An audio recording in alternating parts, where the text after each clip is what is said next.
So, most of us grew up absolutely watching a lot of romantic movies, especially being Indian, right? Because you used to, our idea of romance is just over the top. It's, okay, look, there is like English American movie romance, and then you have Dilwale, Dulhania Le Jayenge, and oh my god, what are the other Indian romances? No, but you have, I don't remember any of the Indian romances, but they did have some like really good popular romantic movies back in the day, which was amazing. Which was amazing. Loved it. It was so fun to watch. But then again, back to the main topic of romance. There has been a time where rom coms or just romantic movies have like had taken over our lives. At least as a teenager, I remember The Notebook. Oh my god, I went and got the book also and I read it. And then we had the same guy, Nicholas Park. There's so many movies that were made out of his book. There was the other one where this really Christian girl and this really badass boy, and she has cancer and he just hates life, and she just shows him the way of the Lord.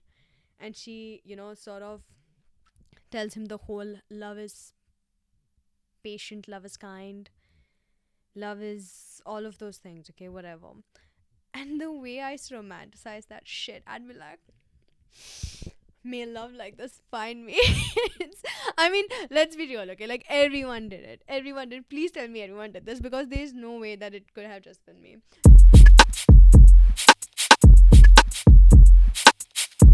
So, romantic movies have been a part of our lives for a very long time. And when we were younger, there was lot more hope for it. And I think it was just natural to be a little more romantic, again, regardless of gender, whether boy or girl. Even boys back then are so much more open about the romance that they had to give to the girl that they like, and it was reciprocated much more easily and so on.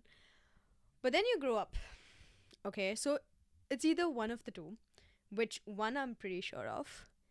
I'm pretty sure we're pretty jaded to the fact that, you know, romance like that low-key does not exist anymore. It's 2026. We are in the era of Hinge. And I don't think there are any meet cutes happening. Because if there is a meet cute happening, where's it happening? Where? Please give me time and location, because I am so sick of Hinge. Um, and also we are a generation of like complete baggage, right? We have been through the whole dating phase, and we have been through heartbreak, and we got to experience a lot more openness when it came to dating, and then we had all of these strange cultural shifts that have happened when it comes to dating, which have just been so freaking dramatic. It's not cool. Okay, it's definitely not cool. And so I think we're really jaded to the fact of romance actually happening. Like, we are not enthusiastic anymore. Like, our heads are out of the clouds. So in terms of romantic movies, back then they were actually nice to watch. They were a little more slow. There was like drama, there was passion, there was some sweetness to it. But nowadays, when you watch it, you're just like, I don't know. I don't like any of the romantic movies that are come nowadays. And I mean, everyone on TikTok and Instagram go crazy, especially the one with Sydney Sweeney, where it was what nobody wants this. It was about fake dating, and genuinely, no one wants this. Why would anyone fake date? Like, y'all are trying so hard for what? You know? Like, make it make sense. I will never understand that trope. I don't. Who fake dates in real life, anyways? But, that was one of the movies that came out. And then we have, like, movies. What's that movie? The People We Meet on Vacation. She ran to tell this guy that she liked him. Like, relax. Like, if they actually, like, they didn't even show oh my god, that movie was so annoying. You're running away, Poppy. Guys, relax. You guys went on a few vacations together. What is she running away from? Like, she just wants to go and travel. Like, stop trying to make her feel like she's running away from this relationship. Maybe she is. Maybe she realized she doesn't want to stay in that small ass town with you, bro. Like, why are you like making it look like this is some crazy grand, like, why don't you move to some place which is comfortable with her, and you start traveling around just as much she is, instead of being like, you just don't want to settle down and you're running away from our beautiful little town. Your town is not that pretty. Your town is not all that. Like, Relax, okay? Okay, I need to calm down. But I'm just saying, like, these romance tropes really piss me off. And I mean, it's again, it's been years, and the reality of life really hits you, and you realize romance is not like that. Romance, that's just not what romance is anymore. So I guess rom-coms don't hit like they used to. So these are the two reasons they probably don't. But anyways, today we're gonna speak about the different rom-coms. No, wait, what are we speaking about? We are speaking about romance tropes, and what do we rate them, and what do we think of them, and like, my thoughts on them. Okay, my thoughts on them. Also, nowadays I feel like rom-coms, like back in the day, you had like some really good movies like Notting Hill, Pretty Woman, anything with Julia Roberts in it. Chef's freaking kiss, bro. Julia Roberts was the queen of rom com. Even like The Holiday and stuff. What good movies! Like they were so sweet, and it wasn't about. The thing about the movie The Holiday is it isn't primarily about the romance part of it. Yeah, it had romance and the way, but also it kind of showed two women trying to get out of their comfort zone and like trying to live life a bit differently from what they or like normally knew, to like probably open opportunities for themselves to experience something different, right? So again, that's like a deeper dive, and maybe we can have another episode. But again, so back then there were movies that were just made in the sense of, I know from where they came up with these ideas, but they just came up with them, okay? But nowadays it's very algorithm based, like everything. Like even if you see Netflix, they're gonna look at what is watched the most, and then the production is based off of that. And then you kind of get sick of watching the same sort of concept over and over and over again, because you see a lot of movies are pretty similar. And then there comes this shift where it people are interested in something else, and then everyone is sort of making production for that. For example, there was one point where true crime was a thing, and everyone's losing their shit over true crime and murderers, and everyone's watching like their life depends on it. Like, why? I don't know. Okay, that's a whole different conversation. But again, so there was a lot of production in that, and then there was a point where you have I think shows like Summer I Turned Pretty and All the Letters to the Boys I Love. I feel like these came under the same sort of cliche, sort of, I don't know, genre of stuff. That's what's happening nowadays. Everything is really data based, which is so annoying. Like, why is everything so data driven? Annoying. Okay, now we're gonna start off with. Oh, also, I am Sharol, and welcome to Slightly Dramatic. This went on for longer. Oh my god, I spoke for 8 minutes. That intro was supposed to be like for 3 to 4 minutes, but just too bad. Anyways, so this is Slightly Dramatic. Thank you so much. Today we're gonna be speaking about romantic tropes. I don't know how to say this word. Big surprise. Okay, the first one: enemies to lovers. Listen, listen. I don't buy it. Okay, now I get the whole Bridgerton, Anthony and Kate Sharma. Okay, maybe in the 1800s that shit worked. The whole concept of back then was women were a little more like reserved, and then you meet this one woman who catches your eye, and you're like, wifey material, and then you marry her, and then you're like set for life. But today, okay, now for example, Anthony, he saw her, she challenged him, and he's like, I'm gonna make this woman my wife. But he didn't think that. He went and proposed to the sister, and all of that drama has happened. Okay, whatever. And at some point they realize, oh my god, we love each other, and they do their and then and you stay, because back in the 1800s, if you went a little you're done for life. You're just like, oh, we have to get married now, we have done the deed. It's 2026. Okay, if that happens, and if you do the deed, okay, the guy's gonna bounce, bro. Like, the chances are, if you're an enemies to lover person in 2026, it's basically just Turk. Please do not tell me it's anything else.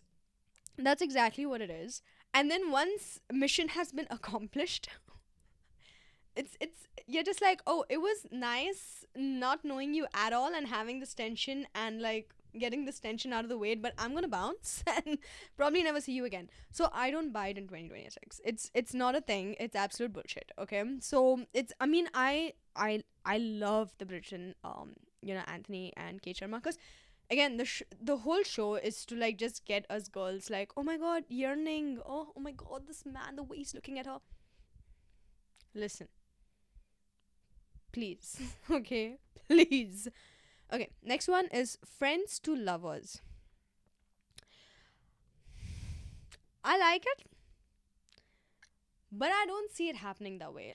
It's a nice concept, because everyone's like, oh, you should be friends first and blah blah blah blah blah. But I just feel like once you're friends with them, it's really hard to see someone in a different light, unless you have always also had like a certain attraction to them initially itself. But if you have not had that, how do you think of your friend as anything more? Like, that's so weird to me. Like, disgusting, So it's weird for sure. But if you can take your dynamic from friends to lovers, good for you. Like, I think that's a decent dynamic to have. I feel like emotionally, if you're already in tune and you can like speak about things, especially as friends, because I feel like as friends, you are able to speak about, like, especially if you get to that level of connection and you can speak about your life. And, as friends, I think men tend to perform better as friends. Yes, that is very true. And so if that translate into being lovers later on, amazing, because they already know you emotionally, right? So like you don't need to like figure that out too much. Okay. The next one is the one that got away. This is not real. The one that got away is the biggest bullshit that has ever existed. Okay? Katy Perry sang that shit and we all lost our shit to it. Because I remember when I was 16 or whatever my age was, when I was pretty young when that song came out, I was like, oh my god, this guy who broke up with me over nothing is the one that got away. And now if I had to think about it, I'd be like, oh my god, thank god he got the hell away from me. Because what the hell? Honestly, like the one that got away, there are some beautiful concepts, don't get me wrong. If I had to speak about my own example, obviously that was not the case, right? But then if you're speaking about movies, if I had to give you a good example of movies, one is La La Land. It is the one that got away. And love that movie, by the way. Absolutely stunning movie. I think what I love about the movie is it was not a toxic relationship, and I think that's when it's the one that got away. Okay, I may rate this better. It's when it's not a toxic relationship and you have mutual respect for one another and your dreams and ambitions and what you want to gain from life, and you respectfully communicate those emotions and you look out for each other and you have like a really good relationship, but for whatever reason this does not work out, your timelines don't sync, you guys have, your directions are every other way, it's just the tides are not flowing together or whatever. That's, and then you had to let go even though you absolutely love this person, and you're just like, listen, amazing, you and me, good job, but we gotta go.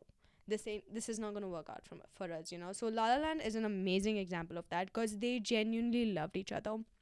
And I think people definitely surely have that for them. I 100% believe that. I believe in the concept of the one that got away, but listen, if it's like some toxic ex that you're thinking about, the one that got away, that's probably not the case. But if it's someone who genuinely cared about you and likewise, but you just could not be together for whatever reason, yeah, that it sucks to have that sort of memory. But yeah, I guess in those circumstances, yes. But I think if it's someone who's toxic, then it's definitely making us romanticize something that's just absolutely ridiculous. But again, another example of an amazing movie for the one that got away is Past Lives. Amazing. It's one of the movies that it's one of the good romantic movies that came out after a very long time. It's romantic drama, I would say. It's basically about these Korean friends where the girl moves, I think, to the States at a very young age, but they were friends for quite a few years, I think at least into like early teens and stuff.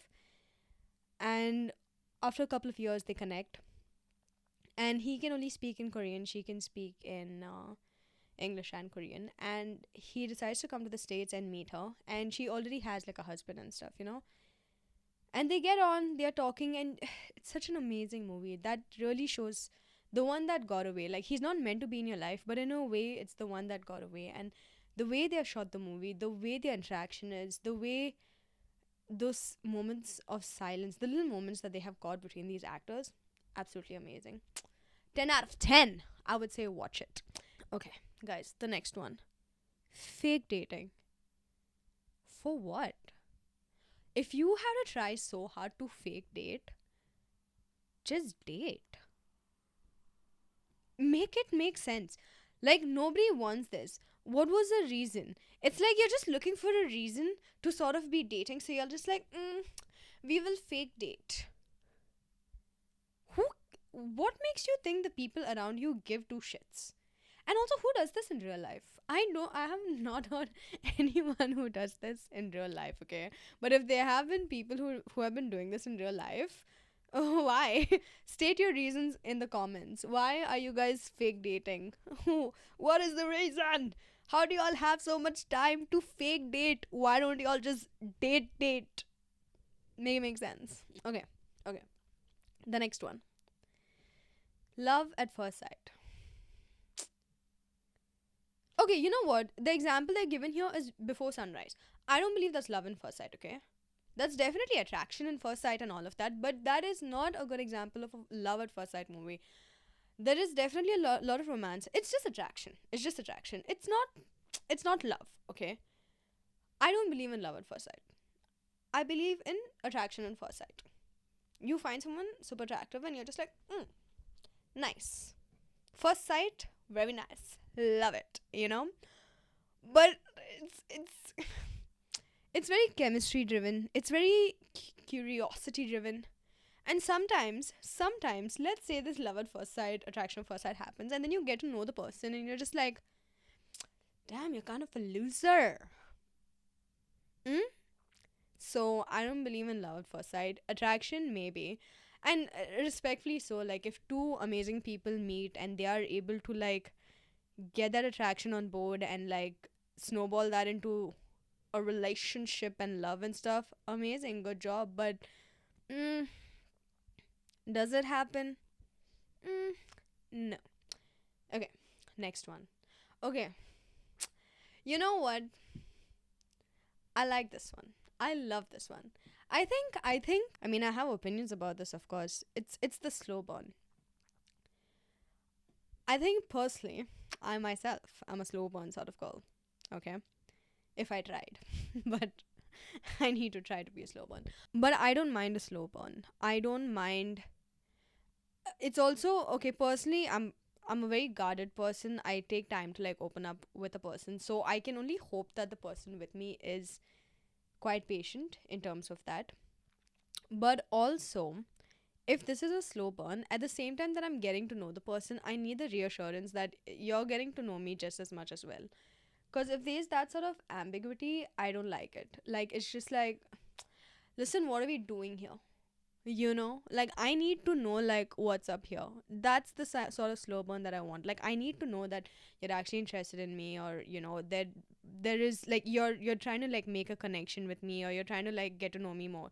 But if that's not happening, then, like, that's not a slow burn. That's just, like, one-sided commitment, or one side just trying harder than the other. Okay, so it's your slow burn needs it needs to make sense. But also, I believe with slow burns, if two people are guarded and they want to take things slowly, which rarely happens in this day and age, which sucks, but okay.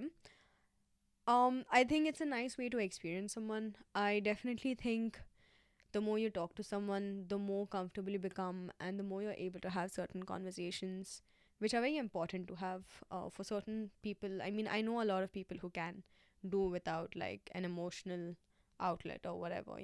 But personally, for me, no, I would like to, like, slow, steady, let's get to know each other sort of pace. It definitely, it does require a lot of patience, and for someone who's very anxiously attached, I also sometimes don't have that patience, which is not good unless I get, like, reassurance that this person's actually into me, right? So that's when I don't mind it. But I honestly think a slow burn is one of the best. One of the best ways to actually get to know someone. It does take a lot of patience, but it's fine. I have the time. I have the time. It's better than a fucking fake dating situation, man. Like, please, please, spare me. Okay. Second chance romance. Mm,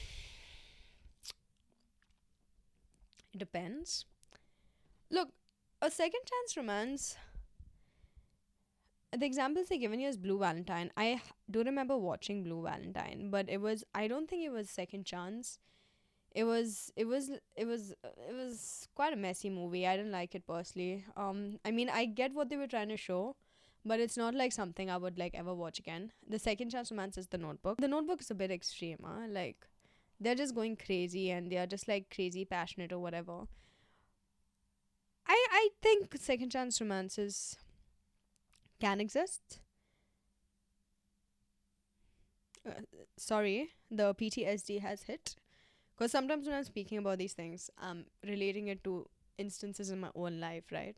Listen, now it really depends who you're giving a second chance to, okay? If you're gonna give it to some moron of a person, then please, this is your own fault, okay? I have taken one for the team like that, and absolutely stupid, okay? But again, if you feel like you should give someone a second chance, if those are your feelings and you want to do that, you do you, boo. You do you, you know?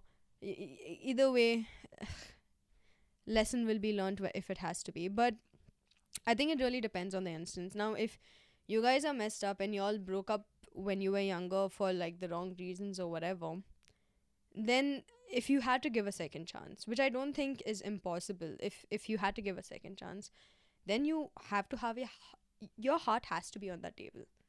You have to, like, if you have had a painful breakup and you still love each other and you decide to come back, you need to be like, okay, this is my heart on the table. This is the shit that went down. This is how I feel. This is what's gonna make it better. This is what I'm ready to work with. This is what I'm gonna work on. And it should be both ways, right? Your communication and your commitment to comprehend that sort of communication and also to commit with actions, like, that's definitely something, and people do that, and amazing. If it works, amazing job. But if it's a second chance, if it's a second chance because y'all broke up, oh, we're going for different places in college, university, let's just break up and we'll see what happens. But y'all do it with a lot of respect and a lot of dignity or whatever, and then after a couple of years you get back together. Yeah, why not? Like, y'all mutually decided and now y'all are together, means okay. So second chance is fine, it's okay. 75%, let's give it a 7.5 out of 10. Okay. Opposites attract. Notting Hill. See, Notting Hill is cute and all, but she's like this superstar and he's like this bookstore person, which I think is fine actually. I mean, see, you can be as famous and the paparazzi will follow you anywhere, but if you want a private life with a bookstore dude, yeah, go for it. Like, why the hell not? And she, in this movie, she looked like she was fed up of like the popular life anyways. Okay, she was just like, yeah, whatever. Like, if you can make that adjustment, like, cool, yeah, opposites attract. I do believe opposites attract. Like, I definitely, like, for me, am I introverted, extroverted? I'm very much in between. But for me, I need someone who's a little more opposite of that. Now, if I'm a bit of a drama queen and he's also a drama queen, means what now? This dynamic will not work. I need my partner to be calm. Okay. I need him to know that when I'm dramatic, just be calm. Just be calm. Relax. This storm will. The storm will calm down. I don't know. Why can I not remember that line? Anyways. And also, like, if I'm more extroverted at a party, I wouldn't say he needs to be like 100% introvert. That's too much. Like, don't be so introverted that you can't speak to people, right? But he needs to be introverted in a way that if we are at a gathering, he speaks to everyone. But he's not like the type who's like shots. Like he's not like guys, I have a big announcement, and don't be that hosty type of person. Like please calm down. Like I don't want that. Like I don't want someone who gets too much attention on himself. He needs to be a bit chill, but like socially he should like socializing and being fine and being nice and all of that. But be chill, be cool, be cool. But I think it's a nice balance when you say opposites attract. Of course, if one is like an absolutely extroverted person and the other person's introverted, if you all have come to the conclusion that, listen, if you want to go for that party at 12 o'clock at night and socialize with everyone, you do that. I'm going to sleep. And if y'all can work that shit out, amazing. But I don't think that's a dynamic, personally, that I want. I want us to, like, I mean, you can have your nights out and all of that with your guys, and I'll have my girls' night out. But when it comes to events with, like, common friends and stuff, I'm sorry, but we going together, okay? Like, no, there is these type of things, no. Like, you need to, if you're so opposite to each other, then I don't think it works. But I think your values, and you need to have some common interests. But like, if you're polar opposites, that's a bit crazy to me. So okay, ninth one, workplace romance.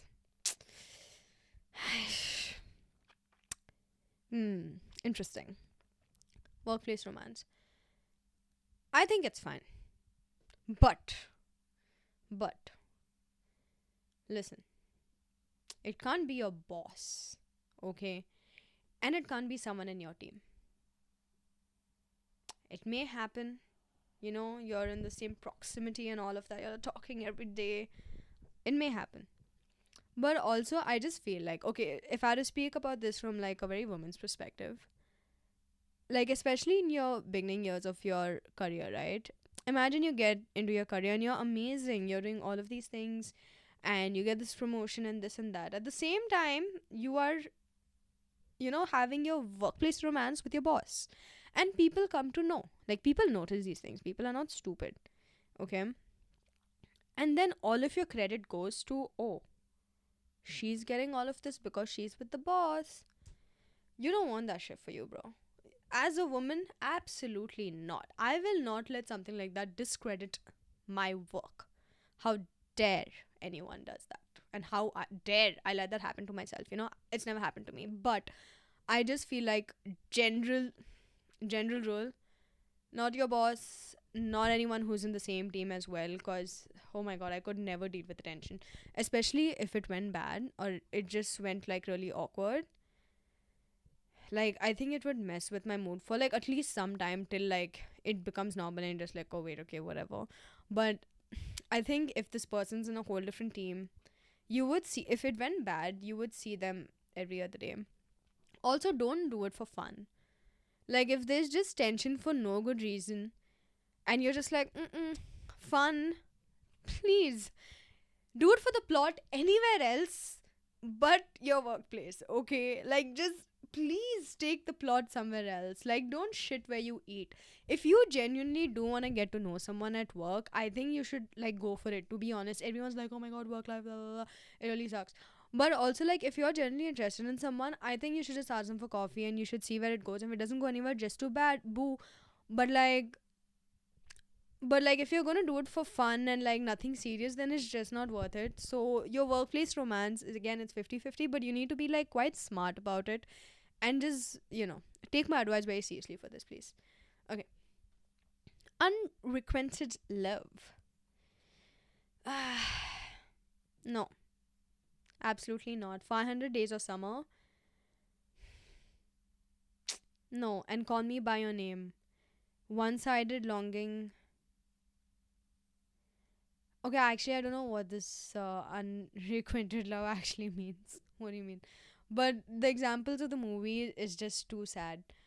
One-sided, one-sided longing is real. Okay, it is very real and it sucks. Imagine, just imagine, for so long you're into someone and they don't give true rat's ass about you. No. What is the reason for that? Like, why would you? I'm sure it happens. I'm sure it happens. Okay. But it's the worst. This is not romantic at all. This is very depressing, bro. Like, especially 500 Days of Summer, that guy loses his marbles. And it's basically a situationship, dude. You no situationships, absolutely not. Absolutely not. Such a bad idea. I don't like situationship sort of love. And anyone who thinks that situationship can become like something serious, well, if it does, let us know in the comments. But it's I don't think so. So yeah, unrequited love. No, no, please. One-sided love? How dare you? How dare you only let me love you and you don't love me back? Ew, disgusting. Get off my face. So yeah. So those are the 10 different romantic tropes that we have. Do I have a shout out favorite trope? Oh my god. You know what's another one that I really dislike? If I had to put like a 11th one, when it's the very goody girl sort of, she's so cute, and this badass boy just wants to protect her. Shut the fuck up, man. Like, I absolutely hate that sort of trope. But my favorite trope is when a girl absolutely is an absolute hater. Like, 10 things I hate about you. Like, this girl is just annoyingly feminist. And she just always has to, like, tell the professor what he's wrong about and, how women are suppressed. And then there's a guy who can just look through all of that and be like, this girl, I like her, you know? And he's not there to like show her her place or anything. He's just like, damn, she's crazy and she hates all men. And she likes me though. She likes me. So I don't need to worry about her because if any man shows her interest, she's going to be like, what do you want? You know? So that's a nice trope. I think that's my favorite trope. So yeah, that is the trope rating. I didn't rate any of them, but I just give you my 2 cents on all of them. So there was no rating done today. But either ways, to be honest, I think nowadays rom coms just don't exist. I don't think they're as good as before. Like, even when I see all of these new rom coms come out, I watch them just for the sake of it. But honestly, I watch them at 1.5 speed because I don't have the time for this bullshit. But I just want to know what people are talking about, right? And then at some point, it just becomes background noise when I'm cleaning my room. So I also do believe that we have become completely bored of this concept, right? Like, I think if I had to give a really realistic experience of the dating world right now, it is so much like How I Met Your Mother, and it's so emotionally exhausting. And the idea that love like this can exist does not exist anymore because all of us have had our share of experiences where love was cute and it was sweet and we did things for each other, and it was so much more dramatic. But now we've all become big, man. We're big adults now. So there has to be like a lot more responsibility towards how you're showing up in relationships and in romance. Rom-com logic was very irresponsible. It was very acting on your emotions so strongly, but it you that's not the case anymore. You can't just jump to conclusion for so many things. You need to think. You need to think about who you're falling in love with, bruh. Huh? It's not a joke anymore. It's exhausting. Those are my thoughts on romantic tropes. And yeah, at the end of the day, whatever it is, if a romantic movie comes out, I will watch. I will watch. If Bridgerton comes out, I will watch and I will kick my feet and I will giggle and I'll be like, oh my god, like stop, stop. And then I'll go on a date and I'll be like, wait a minute. This is the reality. This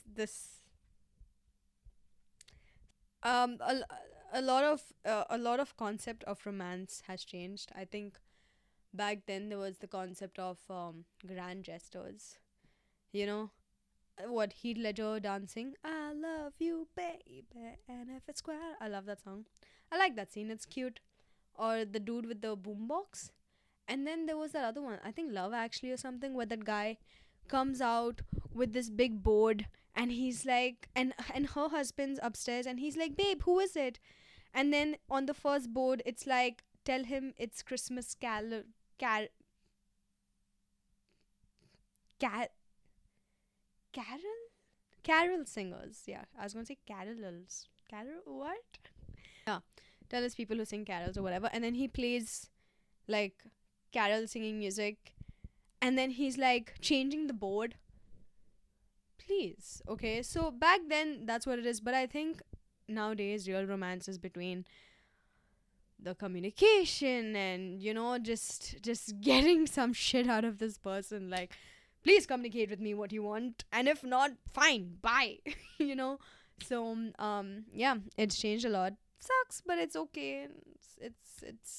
It is what it is. Thank you so much for watching. Do comment thoughts on what is your favorite romance trope, or what do you think is a romance trope that has not been entertained yet. Yeah. Yeah. What do you think about a romance trope that has not been entertained yet? What do you think is your favorite romance trope, and what is one romance trope that you absolutely hate and think they need to stop this bullshit? But thank you so much for watching. This is slightly dramatic. I do hope you enjoyed this episode. If you did, like, share, subscribe, and do all of that. Do not forget to be slightly dramatic, because what is the point of life if you are not slightly dramatic? Yeah. Yeah. Thank you very much. Thank you. You know what, you all should start telling me something that you did this week where you were slightly dramatic. Did you have a crash out? Did you ask someone to fuck off? Or did you is that the only two ways to be slightly dramatic? I'm sure there are more ways. Did you, instead of suppressing your feelings, actually tell people what are your actual thoughts? Like, instead of saying, oh no, it's fine that you did that, you're just like, you know what, that actually really upset me. That's not being slightly dramatic, by the way. That's just being honest. But like, did you do it dramatically? Did you? I don't know, you need to tell me. Anyways, thank you again so much for watching.